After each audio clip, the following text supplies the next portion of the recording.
Mm. Yo sé de que se han armado como grupitos de lectura de, no sé, 5 o 6 personas que ponían un poquito de plata para comprar un ejemplar y que se juntaban a leerlo. Y eso me parece que es espectacular porque junta a las personas y el encuentro es la única manera de romper el algoritmo. O sea, no importa que sea mi libro, ojalá sea con todos los libros que pase eso. Escuchamos al gran Leonardo Fabio en la tarde de PBI y tenemos el placer de comunicarnos, de saludar en la tarde de nuestro programa a Victoria De Masi, periodista, escritora. Es un placer poder charlar con vos. Te saludamos desde Entre Ríos. Micaela, Diego y Juan Pablo. ¿Cómo estás, Victoria? Un gusto. Ah, no se escucha. Ahí ya vamos a acomodar el sonido. Bueno, para quienes están Estamos, ahí, ¿no? ¿ya estamos? Hola. ¿Me escuchan? Ahora Perfecto. perfecto. Perfecto. Ahora sí. Bueno, gracias a todos. Buenas tardes, gracias por la invitación. Buenas tardes. Gracias a vos. Bueno, vamos a comenzar a charlar. Personalmente te escuché, no te conocía el año pasado en unas entrevistas y me encantó tu manera de pensar la realidad en este tiempo donde no encontramos respuestas, sobre todo cómo llegar a los sectores más jóvenes, ¿no? Donde gran parte de los proyectos populares han descuidado o quizás no encuentran en el discurso la forma de enamorar, de convencer. En ese sentido, como para darle inicio, ¿el resultado del 26 de octubre te sorprendió o ves algo de cierta transformación cultural que se viene dando que es difícil de vencer en algún momento? El resultado del 26 de octubre me sorprendió, pero porque el día anterior había hablado con 12 votantes de La Libertad Avanza. Yo hago regularmente grupos nuevos de votantes y los voy llamando para preguntarles cómo están viviendo, cómo viven la experiencia, su vida cotidiana, ¿no? Y estoy descentrada en la cámara, ¿puede ser? Sí, ¿O estoy bien? estás ¿Sí? descentrada, estás descentrada. Ay, bueno, no sé cómo ponerme. Ahí está, ahí está, Ahí estás perfecto. ahí está perfecto. Era yo que me tenía que mover. Sí. A ver, ahí. Ahora volviste a descentrarte. Ajá. Bueno, Ahí está Ahí, perfecto. ahí Ese es está el bien. lugar. quedó ahí, Sí. quieta. Ahí, Sí. perfecto. Había hablado con este grupo de votantes y lo que me decían es que habían decidido cambiar su voto, salvo 2 excepciones, ¿no? Todos menores de 27 años, 12 del AMBA y 12 de las provincias. Perdón, 6 del AMBA, 6 de las provincias. Entonces, claro, al otro día cuando vi el mapa pintado de violeta, por supuesto me sorprendí, me parece que el periodismo que se hace desde Capital Federal, que es donde están los medios de comunicación, seguimos desde donde se genera la información y desde donde se emite la información, ¿no? Sí, Seguimos están los medios de comunicación más fuertes, más centrales. claro, los de alcance masivo, ¿no? Y los tradicionales. Creo que seguimos sin poder entender muy bien esta realidad. Había antecedentes, las elecciones del 7 de septiembre en provincia de Buenos Aires, donde a La Libertad Avanza no le va bien, que pierden por 14 puntos. Pero bueno, evidentemente la sociedad ha querido renovar su voto de confianza y bueno, y Javier Milei y su hermana Karina lograron armar unas listas que terminaron siendo la mejor opción para mucha gente. Victoria, bueno, vos bien lo caracterizaste recién y para quienes no sepan, Victoria es la titular del libro Karina, la hermana, el jefe y la soberana. Recién decías Javier y Karina, como si fuesen Sí. una fórmula, como se suele a llamar al presidente o presidenta y vicepresidente y presidenta. Sí. Entonces, Karina no es la vice, pero sí juega un rol muy importante. Contanos un poco cómo se desarrolla esto en el libro, que es el central de la importancia de Karina en lo que es la presidencia de Javier y lo que viene siendo la construcción de Javier como político, que fue una construcción que se fue gestando muy de a poco. Te escuchaba en una nota que decías que que me pareció muy interesante, de que Javier no tenía ni el partido construido cuando fue candidato la primera vez.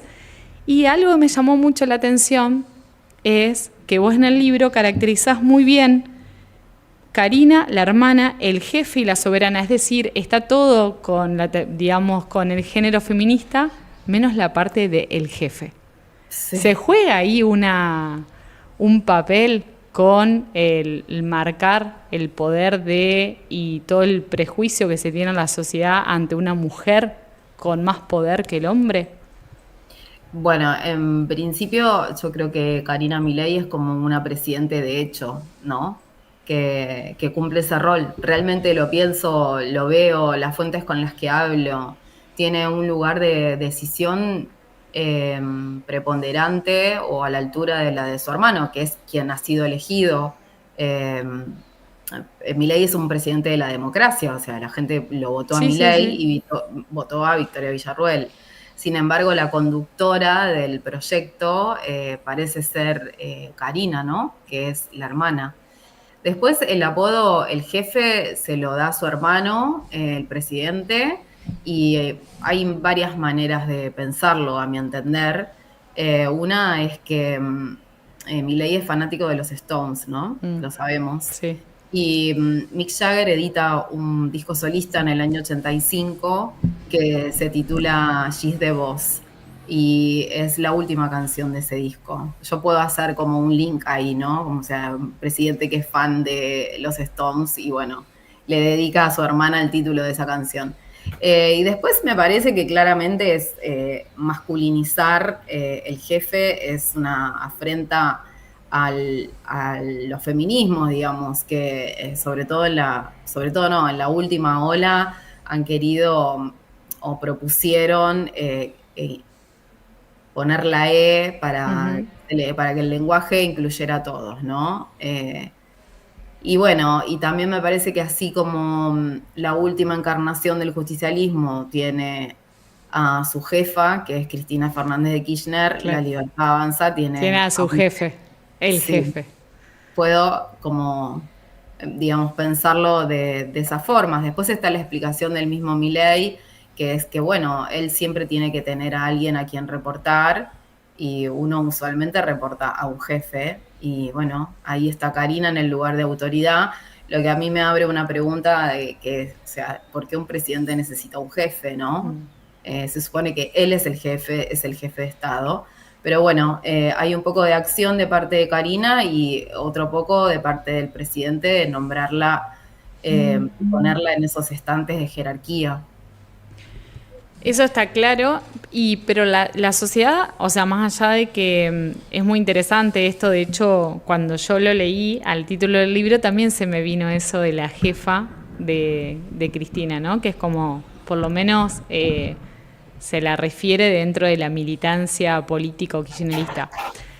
Pero las personas cuando aparecen, por ejemplo, esto de las coimas, del 3%, y donde la figura de Karina empezó a como por un lado había corrupción, Karina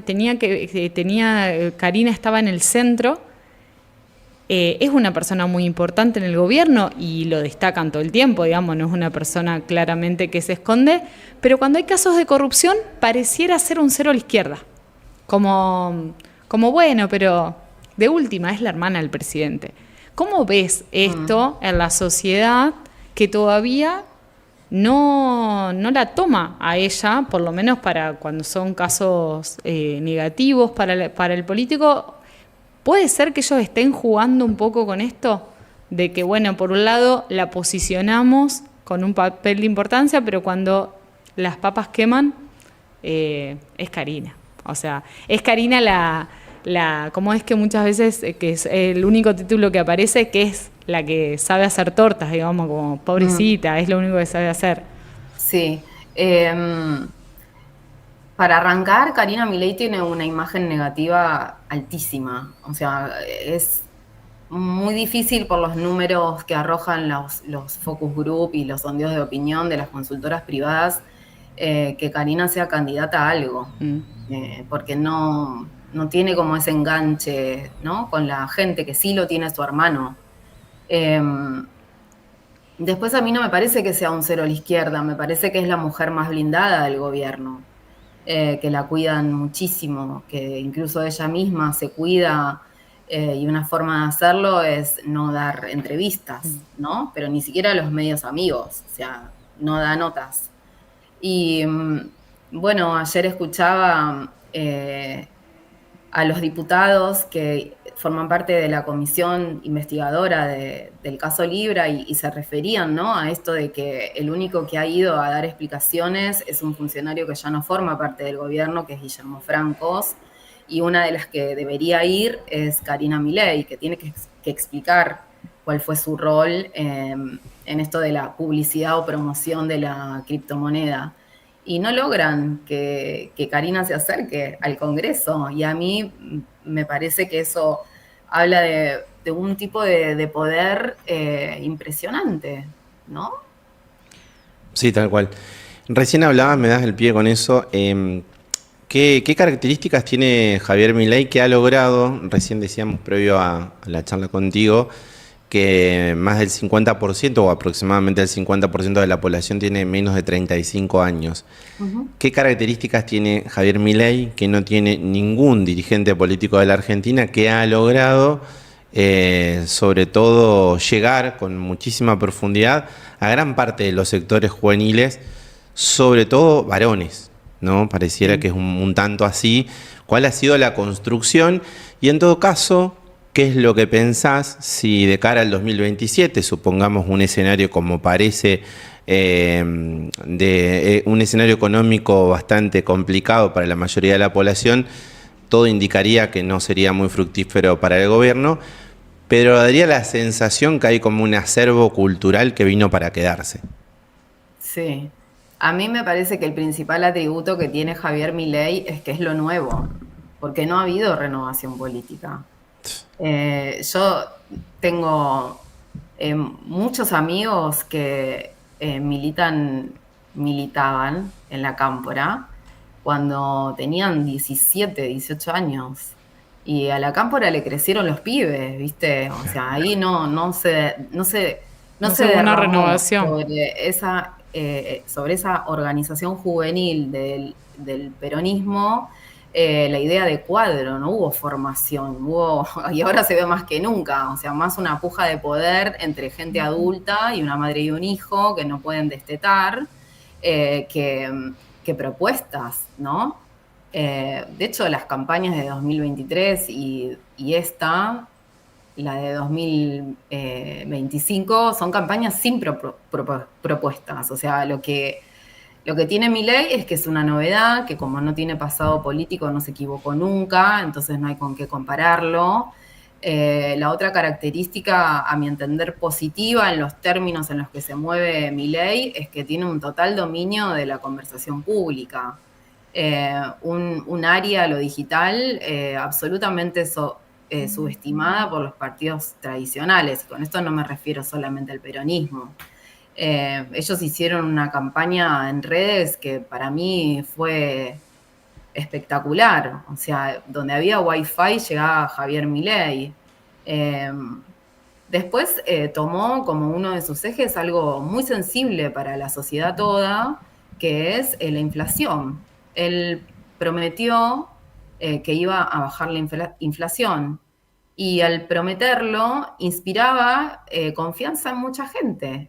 Y al estar desilusionada la sociedad por políticos y gestiones políticas anteriores, me parece que fueron a parar a Milei muchos de esos votos de los desencantados.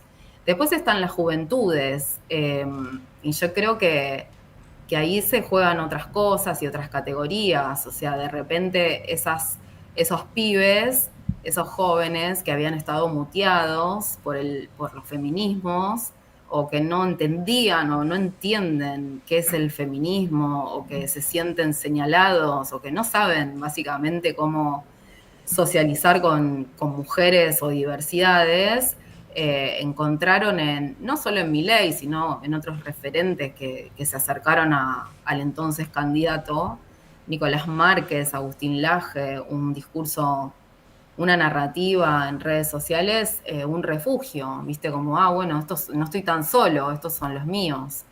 Y la pandemia para mí es un punto de inflexión en el movimiento y creo que Milei es una emergencia de la pandemia, es una emergencia de las redes sociales y puede ser un producto mediático, pero es sobre todo esas dos cosas. Victoria, vos recién caracterizabas muy bien de cómo le supieron hablar y por el medio, que no es cosa menor, Sí. porque es verdad, un poco le hablábamos con esto de que hace unos días había sido el Día de Militante y un poco se trata de eso el programa, porque el peronismo no ha renovado votos, ha ido perdiendo votos en el camino. Y decíamos que a nivel marketing podríamos decir que es un partido de viejos y viejas. O sea que ya, hablando de marketing, podríamos pensar que habría que replantearse la estrategia. Sí. Por supuesto hablamos de personas y de cómo manejar un gobierno, pero es interesante esto que vos decías de que le supieron hablar y la pandemia. Sí. ¿Cómo crees que la figura de Alberto Fernández, que más allá de que fue algo que sucedió en el mundo entero y que el mundo entero estaba encerrado, en Argentina se marca mucho el tema de nos encerró? Uh-huh. ¿Cómo ves que eso sigue estando? Porque eso quedó marcado y después se sumaron el tema del encuentro en la Quinta de Olivos, donde en el medio de que las personas estaban encerradas, y bueno, y ni hablar de las acusaciones sobre violencia de género, donde esas personas que no vienen de una militancia feminista ni vieron cómo se creó el Ni Una Menos, ni la Marea Verde, porque eso también quedó como de modé, porque quienes empezamos militando eso con 20 años, hoy tenemos cerca de 20, 25, 30, hoy tenemos 40, o sea, ya pasaron más de 10 años, parece que no, pero ya pasaron casi 15 años. Entonces, claro, fue una lucha para nosotros con 30 años, pero para los pibes de hoy de 16, 17 que empiezan a votar, no tienen ni la más mínima idea. Pero sí reconocen la figura de ese presidente o expresidente que los encerró, que les prohibió esa poca conexión, porque en realidad vivimos en una generación donde las relaciones son a través de las redes sociales y se habla de que cada vez hay hasta menos relaciones y demás. ¿Cómo juega? ¿Cómo nos sacamos ese peso de encima? Sí, yo ahí lo que pienso un poco es que me resulta muy curioso que fue el kirchnerismo el que le otorgó el derecho al voto a los adolescentes, ¿no? Tal cual. Los adolescentes terminan votando una opción absolutamente diferente a lo que... En un momento donde el adolescente había vuelto a militar fuerte, digamos, claro, para el kirchnerismo. Sí, sí. Mira, Alberto Fernández no es sujeto de estudio mío particular, pero puedo, digamos, pensar en torno a lo que yo investigué y a lo que cubrí de La Libertad Avanza. Me parece que hay como dos Alberto Fernández. Uno que era el de y no es antes y después de Olivos, de la foto de Olivos. Estoy pensando un poco en voz alta, pero yo lo separaría como en dos. El Alberto Fernández de la pandemia, ese que nos juntaba alrededor enfrente del televisor a ver las filminas y que logró reunir a Axel Kicillof y a Horacio Rodríguez Larreta en la misma mesa, que fue todo un mensaje de unión. Y hay un presidente después de Fabiola, después de la denuncia por violencia de género, ¿no? Un expresidente, o sea, yo lo reparto en dos. Hoy, a 5 años, casi 6, de iniciado el aislamiento social preventivo y obligatorio, me parece que el error fue pensar en una sola manera, en una sola restricción para todo el país. Un territorio extenso que tiene todos los climas, con lo cual tiene muchas culturas diferentes. O sea, la gente en el monte cordobés no vive como se vive acá en Villa Crespo. Entonces, mandar a encerrar a personas que hacen su vida cotidiana al aire libre, porque tienen huertas, porque viven en zonas rurales, porque me parece que hoy lo pienso y es insólito, ¿no? O mandar a encerrar en las condiciones en las que vivíamos acá a los patagónicos, que viven casi todo el año encerrados por las condiciones climáticas, ¿no? Bueno, me parece que habría que haber pensado una política particular o haber dejado que cada provincia decida de qué manera podía llevar adelante las restricciones para impedir que circulara el virus.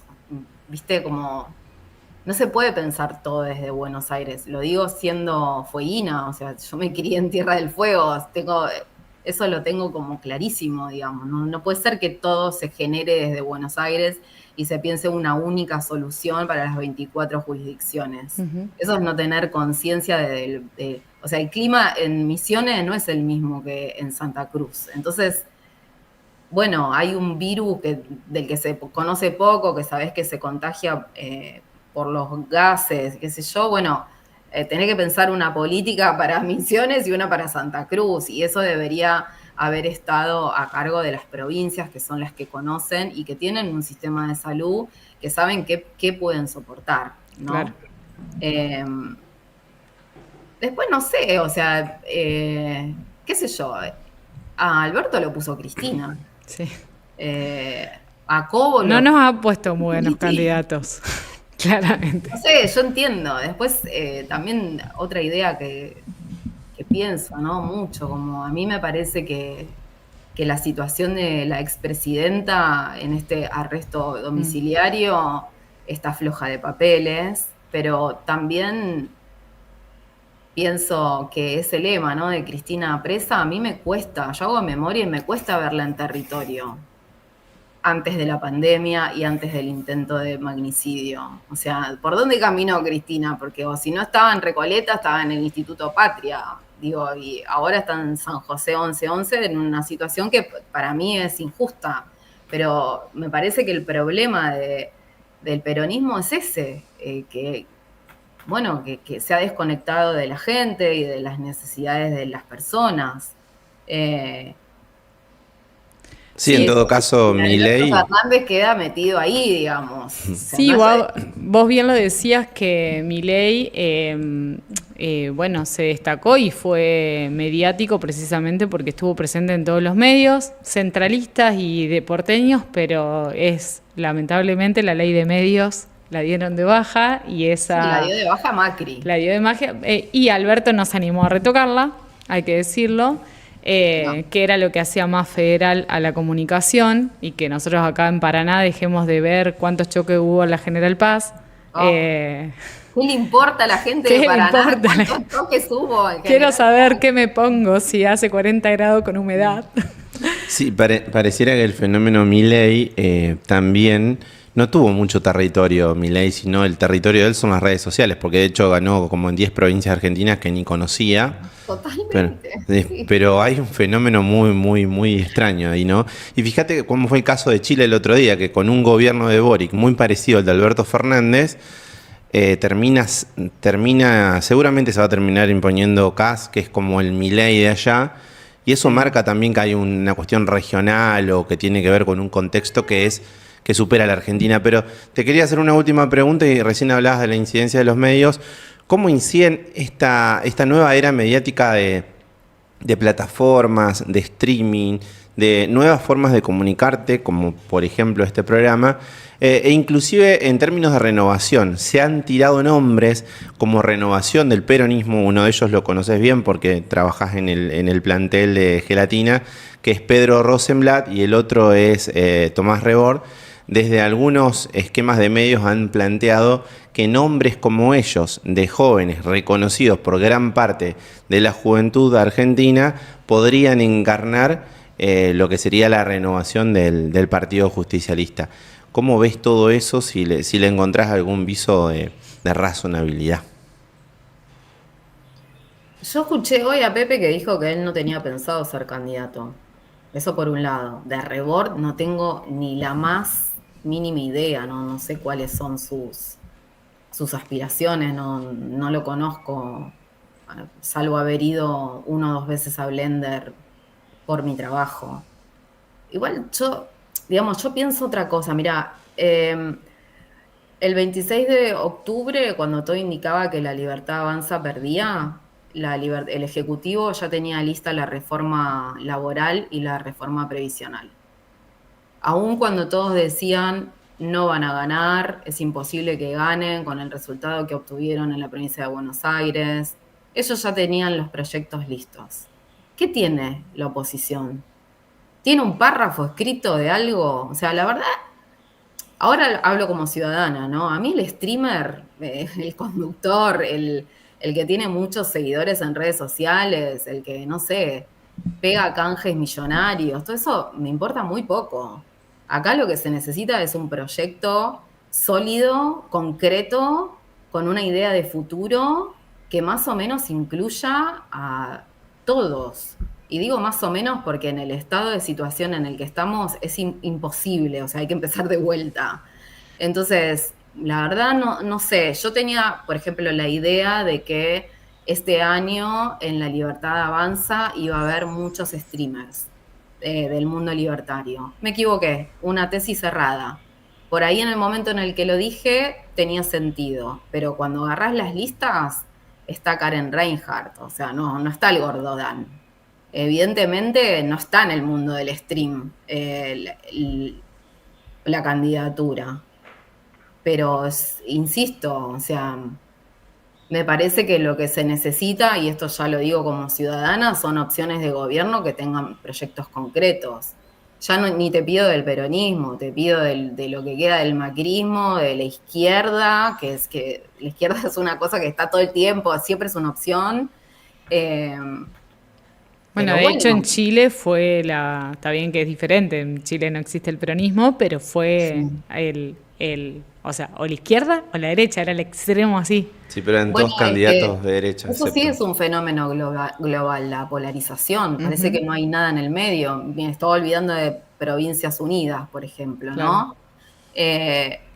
Las elecciones se nacionalizan y están absolutamente polarizadas. Entonces, bueno, pero digo, estés en un punto o en otro del extremo, tenés que tener una idea concreta. Por eso, digo, la campaña de 2023 y la campaña de las legislativas de este año no fue una campaña donde se propusieran ideas. Y no, la idea era ir contra Milei y evidentemente el mapa violeta nos mostró que la gente no quería ir en contra Milei, sino que estaba esperando que le digan: bueno, listo, te dijimos que bajábamos la inflación, no se nota mucho cuando vamos a cómo se licúa el sueldo durante el mes, pero nadie me da una explicación de cómo salir de esta. Claro. Victoria, bueno, más que agradecerte, nosotros queremos, sobre todo, si bien esto fue hermoso y cómo se fue llevando, porque sos una periodista que tiene un montón de historia en su investigación, pero ahora en el mercado hay un libro que llegó a ser bestseller, lo cual no es poco, porque lo escribió una mujer argentina, joven, que nos dice mucho y que nos caracteriza a una persona que, como vos bien lo has dicho en muchas entrevistas, y invito a buscar la Victoria después para no ser reiterativa de lo que ya está en la plataforma, de que Karina tiene un montón de títulos que le dan todo el juego que mantiene a Milei.